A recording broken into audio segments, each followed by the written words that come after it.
brought to you by V-Guard, co-powered by Sensodyne O Vimal বলো কথা কেশরী।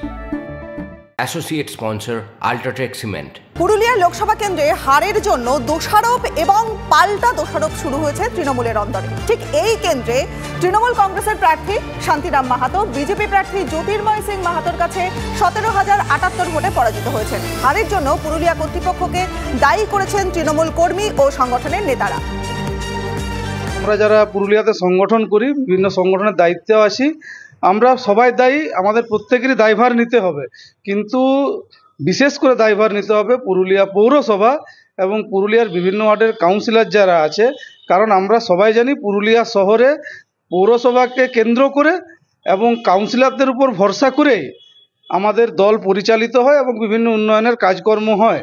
সুতরাং এর নৈতিক দায়ভার যেমন সংগঠনের প্রত্যেকটা নেতৃত্ব নেবে, পাশাপাশি পৌরসভা এবং কাউন্সিলরদেরকে বিশেষভাবে নিতে হবে।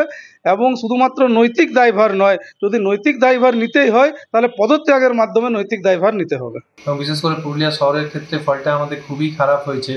সেক্ষেত্রে কেন এতটা খারাপ হলো, কী কারণে হয়েছে, কোথায় ঘাটতি ছিল বা কোথায় সমস্যা ছিল, এবং সেক্ষেত্রে পুরসভা থেকে শুরু করে অন্যান্য প্রত্যেকটা বিষয়, সাংগঠনিক বিষয় কোথায় কী খামতি ছিল প্রত্যেকটা খতিয়ে দেখা হবে এবং দলের কাছে রিপোর্ট পাঠানো হবে।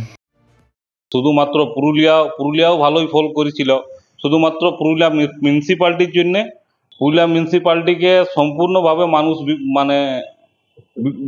প্রত্যাখ্যান করেছে। আমরা সম্পূর্ণ 20% নেমে যাচ্ছি যেখানে, তখন এটা আমাদের আর কারো দায়ী নয়, সম্পূর্ণ পুরুলিয়া পৌর বোর্ডের জন্য আজ আমাদের এই অবস্থা। যারা বলছেন তারা তো দলের কর্মী, এটা তো কর্মীদের ভোট, দলের ভোট, দলের সাংগঠনিক বিষয়, তারা সেটা ভাবুক। শুধু প্রশাসনের ঘাড়ে চাপিয়ে দিলে তো হয় না। বলছে এই জেলায় প্রথম যদি কেউ দায়িত্ব স্বীকার করেছে সেটা আমি করেছি, বাকি তো সবাই চুপচাপ থেকেছে। বলছে দায়িত্ব স্বীকার করলে না, পদত্যাগ করতে হবে। হ্যাঁ, সেটা দল যদি বলে নিশ্চয় করবে। brought to you by V-Guard, co-powered by Sensodyne O Vimal বলো কথা কেশরী। Associate sponsor UltraTech cement.